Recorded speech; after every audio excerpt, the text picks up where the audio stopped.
Good morning everyone. Okay, तो start करते हैं आज। आप लोगों के लिए आज तीसरा क्लास है फिजिक्स के लिए।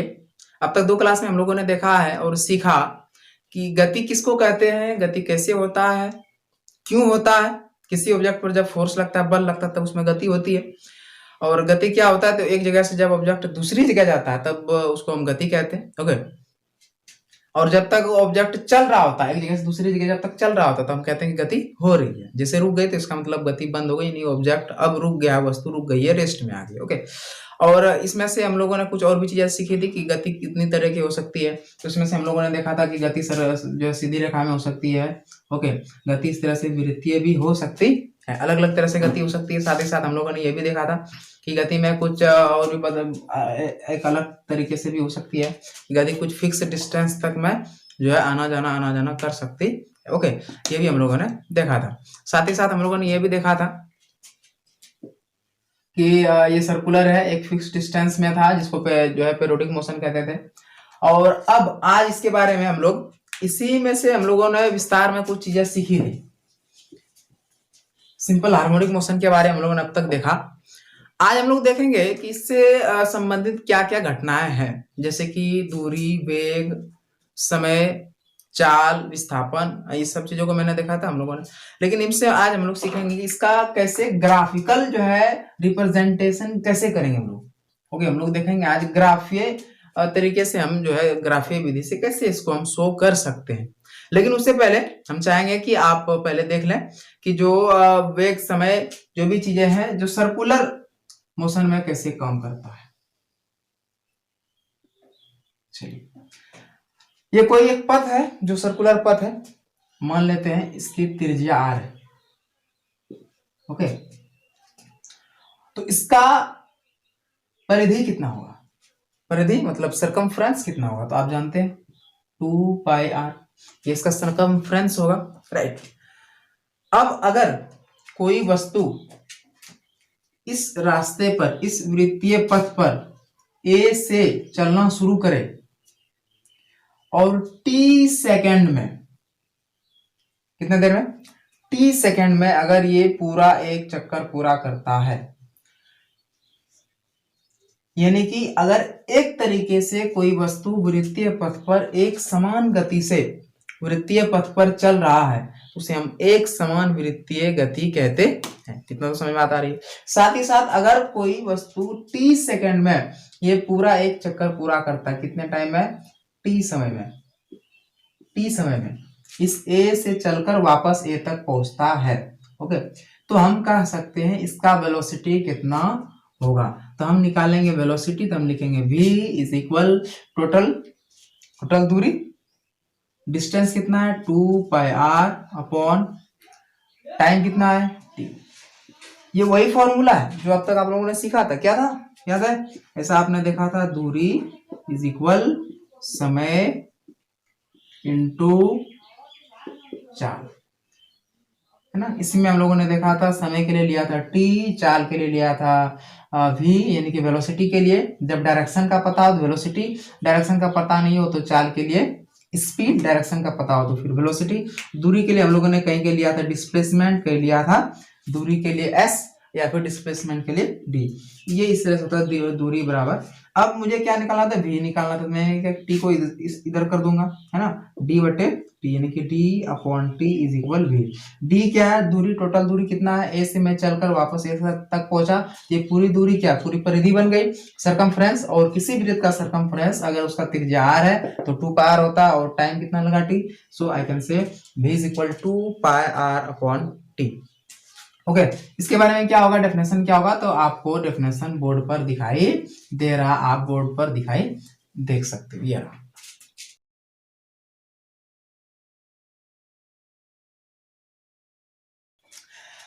ओके, तो आज आप लोगों ने ये सीखा, लेकिन इसमें से एक चीज और भी है जो बताना बाकी है। आपने देखा था अगर मुझे त्वरण निकालना हो, यानी अगर मुझे एक्सेलरेशन निकालना हो,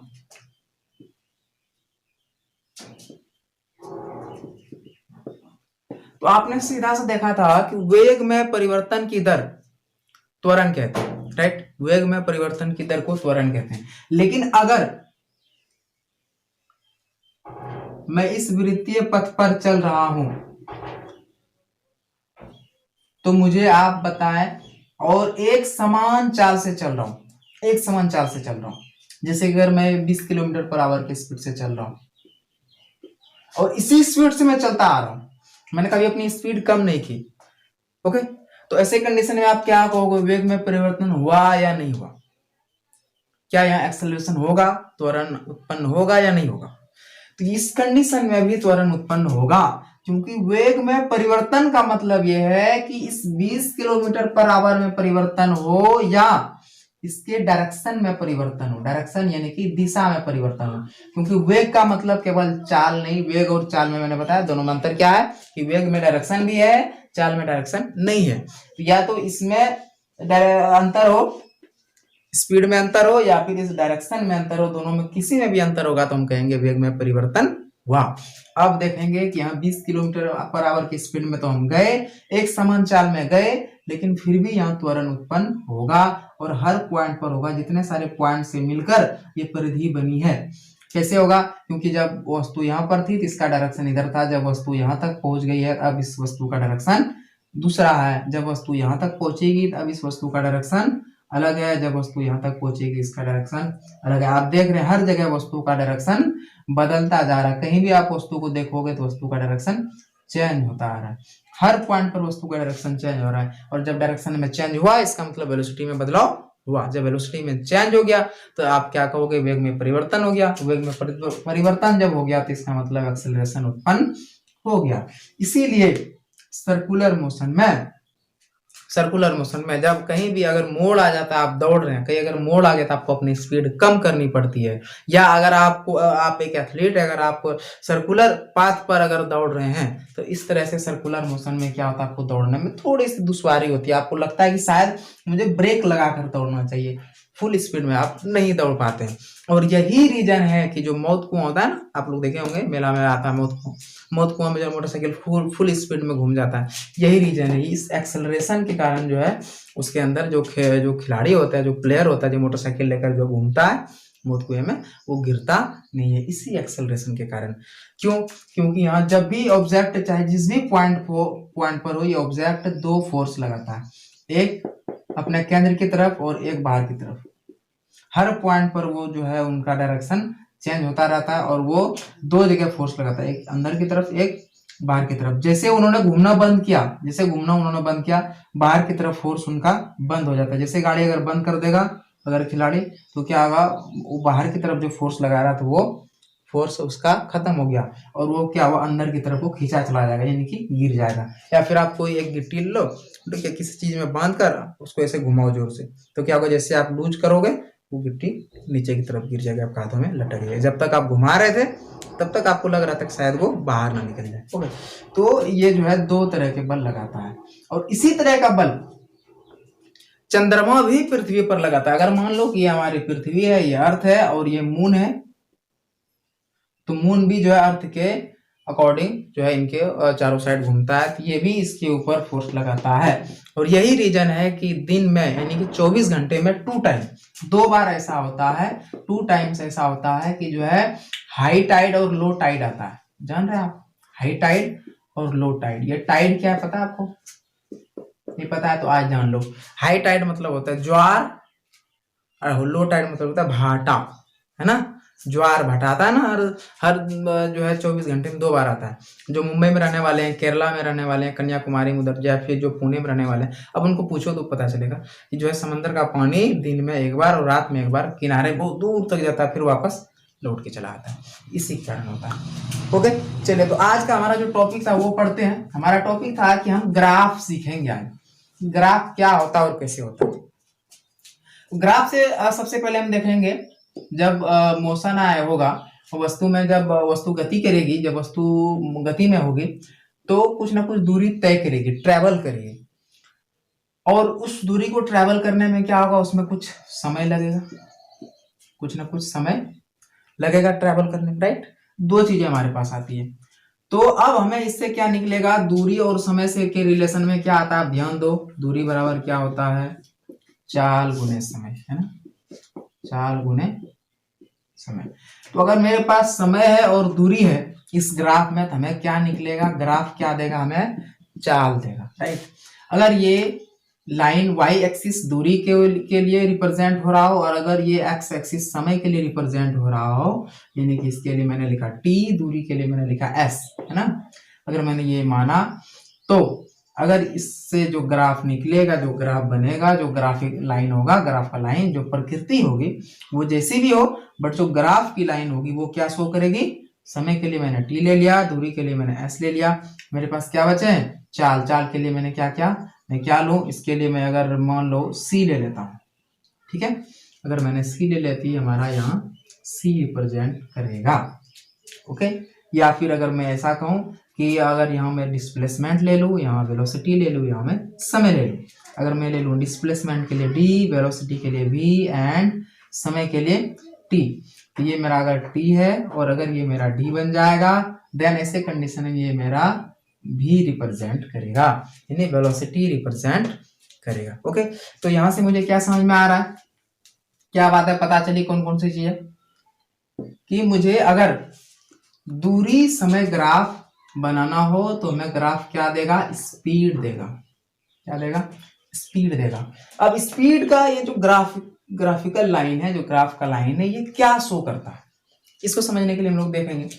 अगर लाइन सीधी रेखा में है, हो सकता है ये लाइन टेढ़ी रेखा में भी हो सकती थी, हो सकता है ये लाइन ऐसा भी हो सकता था, या फिर हो सकता है ये लाइन इस तरह से भी हो सकता था, किसी भी तरह से लाइन हो सकता था। अलग अलग तरह से जब लाइन होगी तो वो अलग अलग चीजें प्रस्तुत करेगी, रिप्रेजेंट करेगी, शो करेगी, हमें दिखाएगी।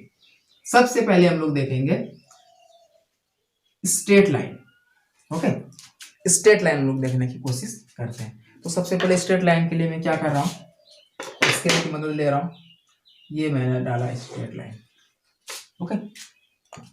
स्ट्रेट लाइन मान लो 1 सेकेंड, 2 सेकेंड, 3 सेकेंड एंड 4, इधर भी ले लेते हैं। दूरी है तो मैंने क्या किया, इसको मीटर में ले लिया है, और जो समय है इसको मैंने क्या किया, सेकंड में ले लिया है, ओके। सेकंड को मैंने समय को मैंने सेकंड में लिया और दूरी को मैंने मीटर में ले लिया। अब मैं क्या करता हूं इन दोनों के लिए कि शॉर्ट में एम और एस रहने देता हूं, राइट। चलिए मैंने इसको मिटा दिया और मैंने इधर रहने दिया मीटर और इधर मैंने रहने दिया second, okay. Metre and second, ये समय के लिए, ये दूरी के लिए। अब आप देख रहे हैं 1 सेकंड में ऑब्जेक्ट कितनी दूरी तक जा रही है, 1 मीटर जा रही है, 1 सेकंड में 1 मीटर तक जा रही है, 2 सेकंड में 2 मीटर तक जा रही है, 3 सेकंड में। आप देखोगे जो ये जो बदलाव हो रहा है, इस तरह से इक्वल बदलाव हो रहा है, यानी कि जो वेलोसिटी है, आप देख रहे हैं पहले वेलोसिटी कितना था, 0, फिर वेलोसिटी बढ़ रहा है, समय के साथ साथ वेलोसिटी भी बढ़ता जा रहा है, यानी कि वेलोसिटी में बदलाव हो रहा है, वेलोसिटी इक्वल नहीं है, वेलोसिटी में बदलाव हो रहा है, वेलोसिटी बढ़ रहा है, आप देख रहे हैं समय के साथ साथ वेलोसिटी बढ़ रहा है। ये आपका शो करता है दूरी समय ग्राफ, क्या शो करता है, आपको वेग देता है, क्या देता है, वेग देता है या फिर चाल देता है, ओके। जब ये सीधा लाइन हो इसका मतलब है कि एक तरीके से चाल जो है एक तरीके से बढ़ती जा रही है, क्लियर है। अब देखते हैं इसके बारे में, एक और चीज निकाल के हम लोग देखते हैं। अगर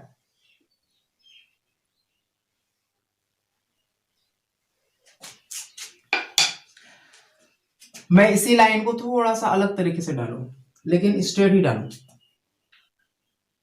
आप देख रहे हैं ये लाइन झुका हुआ किधर, समय की तरफ, दूरी की तरफ कम, समय की तरफ ज्यादा झुका हुआ। इससे पता चल रहा है कि इस वस्तु का जो चाल है वो चाल कम है, कितना कम है, चाल कम है, क्योंकि वस्तु को ज्यादा टाइम लग रहा है और कम दूरी वस्तु ट्रेवल कर रही है, ऑब्जेक्ट जो है बहुत कम दूरी जा रही है, टाइम ज्यादा ले रहा है। अब अगर यही ग्राफ इस तरह से खड़ा रहता तो इससे पता चलता कि वस्तु समय कम ले रहा चलने में लेकिन ज्यादा दूरी चल रही है, इसका मतलब इसका चाल ज्यादा है। ये इससे पता चल रहा है कम चाल है, इससे पता चल रहा है चाल ज्यादा है, वेलोसिटी ज्यादा है, स्पीड ज्यादा है। एक बात और नोट कर लेना है कि अगर ग्राफिकल लाइन सीधा रहे, इसका मतलब जो भी यहाँ रिजल्ट आएगा वो कांस्टेंट होगा। यहाँ कौन सा रिजल्ट आ रहा है, तो इससे इन दोनों से पता चल रहा है कि ये जो लाइन है, ये जो ग्राफ का लाइन है, ये दोनों अलग अलग लाइन, ये है वेलोसिटी के लिए लाइन, ये किसको शो कर रहा है? वेलोसिटी को। और इससे पता चल रहा है कि वेलोसिटी ना तो घट रहा है ना वेलोसिटी बढ़ रहा है, वेलोसिटी कांस्टेंट है। जब भी लाइन सीधा जाए रिप्रेजेंट करे, स्ट्रेट लाइन जब रिप्रेजेंट करे तो समझ लेना है कि जिस भी चीज को शो कर रहा है वो कांस्टेंट होगा, चाहे वो लाइन नीचे गिरा हुआ हो, ऊपर गिरा हुआ हो या फिर मिडिल में हो, अगर स्ट्रेट है तो वो कांस्टेंट शो करेगा। बस इतना समझ लेना है। दूसरी बात, अब अगर ऐसा होता कि ग्राफ लाइन इस जगह से आगे की तरफ जाती, उसके बाद सीधी चली जाती समय के समानांतर, समय के समानांतर अगर ऐसा जाता, तब हम कह सकते थे कि वस्तु में जो वेलोसिटी था धीरे धीरे इक्वल वेलोसिटी के साथ वस्तु ने चलना शुरू किया। और कहां तक ट्रेवल किया? कहां तक ट्रेवल किया? तो आपको दिखाई दे रहा है ये 1 मीटर से कुछ ज्यादा दूरी तक वस्तु ने ट्रेवल किया। उसके बाद वस्तु ने ट्रेवल करना बंद कर दिया। ऊपर जा रहा है क्या? ग्राफ देख, आप ग्राफ दिखाई दे रहा है आपको। जब ये वस्तु आगे ट्रेवल करेगी तो ग्राफ ऊपर की तरफ जाएगा, यानी 2 मीटर, 3 मीटर, 4 मीटर, यानी कि इस जगह से 1 मीटर से कुछ ज्यादा वस्तु गई थी, उस जगह वस्तु रुक गई है। अब वस्तु आगे नहीं जा रही है, लेकिन ग्राफ लाइन तो मेरा जा रहा है। क्यों? क्योंकि समय तो जा रहा है, घड़ी तो रुका हुआ नहीं है ना, समय तो चलता है, इसलिए ग्राफ हमारा समय के अकॉर्डिंग चल रहा है। लेकिन आप वस्तु नहीं जा रही आगे, आप नहीं जा रहे आगे, आप आगे जाएंगे तब ग्राफ ऊपर की तरफ जाएगा। अब आपने क्या किया, थोड़ी देर रुकने के बाद आप वापस घर की तरफ बोलिए, अब ये ग्राफ आपका नीचे की तरफ आएगा, यानी कि दूरी कम हो रही है, दूरी कम हो रही है, घट गई। आप घर तक पहुंच गए, जहां से चलना शुरू किया था आपने वहीं तक पहुंच गए, समय आपको लग गया। अब अगर यहाँ आपको निकालना होगा कि कितनी दूर जो है ऑब्जेक्ट ने ट्रेवल किया, टोटल आना और जाना दोनों मिलाकर अगर आपको ये निकालना हो तो आपको क्या करना होगा, फिर आपको निकालना होगा, पता है, ये आपका हो जाएगा क्या? चाल। ये तो चाल के लिए ग्राफ आपको शो कर रहा है, राइट। ये आपको शो किया किस चीज के लिए? समय के लिए। अगर आपको निकालना हो टोटल दूरी ट्रेवल कितना हुआ, तो आप क्या करो, 4 गुना समय कर सकते हो, यहाँ से भी आप दूरी आप निकाल सकते हो, राइट। एक और ग्राफ आपको मिल सकता है इसी तरीके से, ध्यान देना इस बात को, जब तक ये जो है समानांतर है, समय के समानांतर, इसका मतलब दूरी तय नहीं किया जा रहा है, दूरी ट्रेवल नहीं हो रही है। और दूरी के अकॉर्डिंग जब ग्राफ जाएगा इसका मतलब दूरी ट्रेवल हो रहा है, अगर नीचे आ रहा है इसका मतलब वापस आप लौट रहे हैं, जहां से गए थे वहां से आप वापस लौट रहे हैं। हो सकता है ग्राफ ऐसा हो। इससे क्या पता चल रहा है? इससे शो ये हो रहा है कि वस्तु जब चलना शुरू किया था तो कम वेलोसिटी से ऑब्जेक्ट ने चलना शुरू किया था, ओके। और उसके बाद वेलोसिटी जो है बढ़ता गया, वेलोसिटी ज्यादा होता गया, यानी कि अगर वस्तु ने चलना शुरू किया था 5 मीटर पर सेकंड की स्पीड से, तब धीरे धीरे 25, 30, 35, 40, यानी कि वेलोसिटी वस्तु का बढ़ता चला गया, ये शो कर रहा है, राइट। हो सकता है ग्राफ कभी अगर आपको ऐसा मिल जाए, इससे पता चल रहा है कि वस्तु जो है दूरी ज्यादा जा रही थी, समय कम ले रही थी, और धीरे धीरे आप देख रहे हैं दूरी घट गया, समय ज्यादा लेने लगा, इसका मतलब चाल वस्तु का घट गया। इस तरह से आपको अलग अलग ग्राफ दिखाई दे सकते, राइट। चलिए एक और ग्राफ आप समझते हैं इसके साथ। अब दूसरा ग्राफ है, उम्मीद है आपने समझ लिया होगा अच्छे से, राइट। दूसरा ग्राफ आपका है,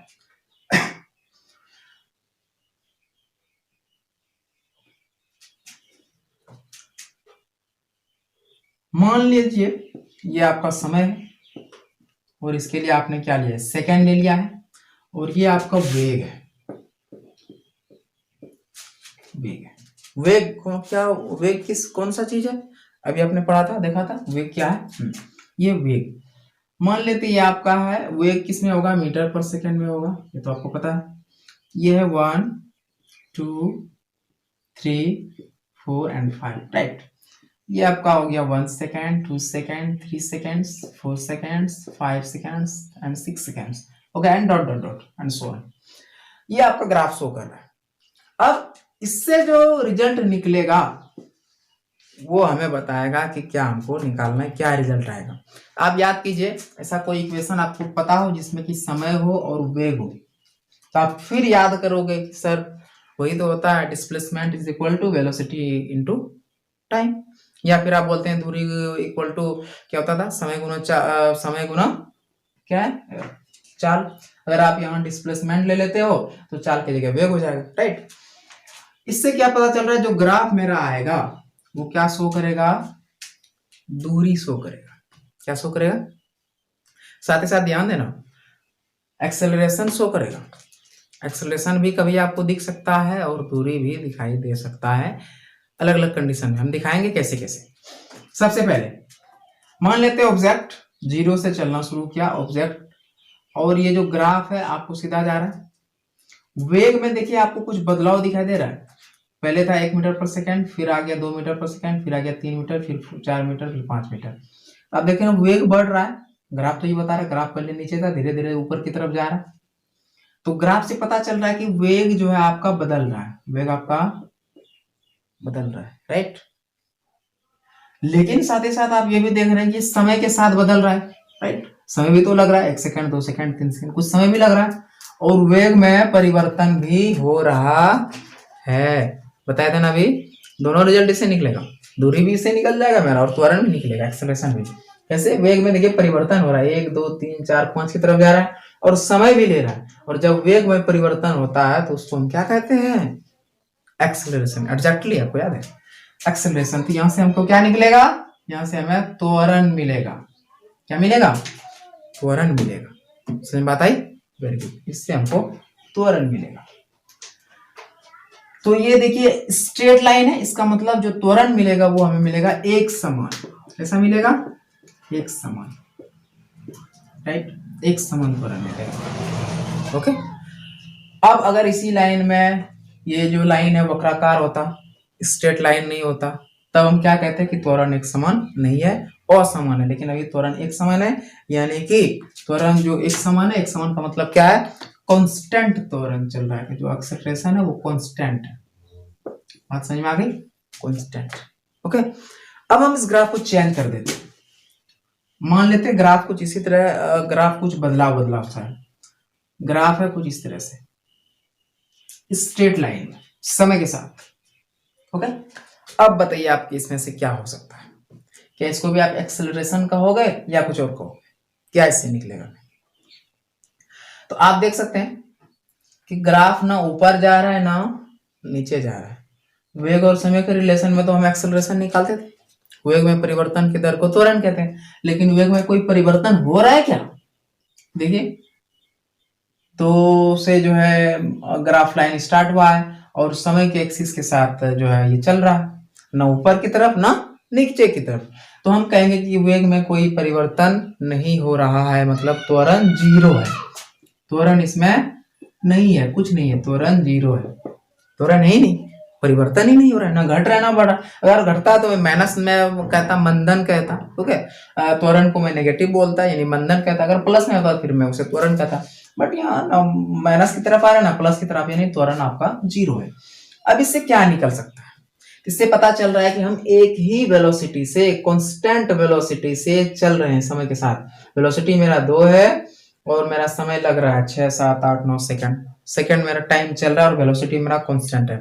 अब अगर मैं गाड़ी चलाऊं और जो अपनी चाल जो है गाड़ी का फिक्स कर लूं, राइट, मैं 10 किलोमीटर की स्पीड से जा रहा हूँ, 10 से ना नीचे करूँ ना ऊपर करूँ, क्या मैं दूरी तय करूंगा या नहीं करूंगा, एग्जैक्टली बिल्कुल मैं डिस्टेंस ट्रेवल करूंगा। तो इससे पता चल रहा है कि एक समान चाल को शो कर रहा है। सबसे पहला बात ये किसको शो कर रहा है, एक समान चाल को शो कर रहा है ग्राफ।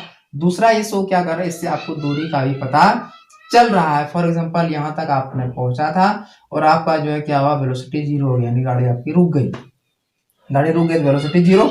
अब ये जितना बड़ा एरिया है इस एरिया को आप निकाल लो, ये आपका निकल जाएगा टोटल डिस्प्लेसमेंट, या फिर कहे दूरी निकल जाएगा, राइट। कैसे निकलेगा तो देखते हैं। आपका टोटल टाइम कितना लगा, ये आप देख रहे हैं एक आयत की तरह है ना, रेक्टेंगल की तरह, और एरिया ऑफ रेक्टेंगल आपको पता है क्या होता है, area of rectangle L into B, right.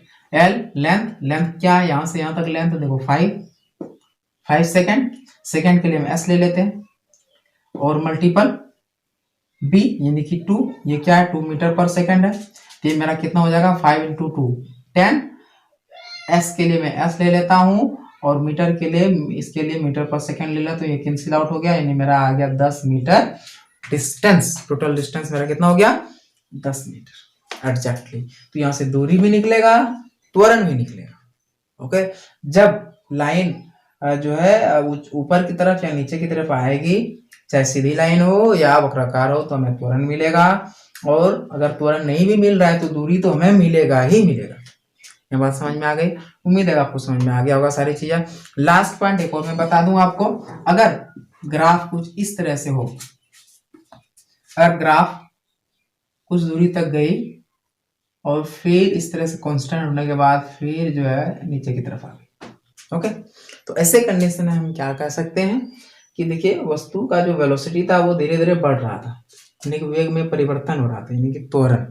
Okay, और उसके बाद क्या हुआ, इस तरह वेग में परिवर्तन होना बंद हो गया, यानी वस्तु में त्वरण खत्म हो गया, यानी जीरो हो गया।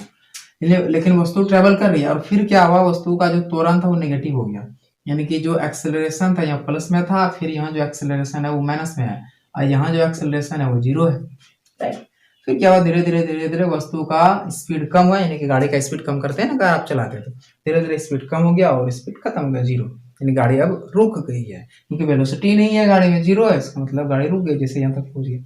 राइट, अब कहा जाएगा आपने कितना डिस्टेंस ट्रेवल किया, तो आपको अगर डिस्टेंस निकालना है तो इस एरिया का को जो है आप फाइंड कर लीजिए, इस एरिया को, छायांकित भाग को, आपको टोटल डिस्टेंस निकल जाएगा। कैसे करोगे, इसके लिए आप क्या करोगे, यहाँ से एक जो है लाइन डालो, ये आपका ट्रायंगल हो गया, यहाँ से एक लाइन डालो, ये भी आपका ट्रायंगल हो गया।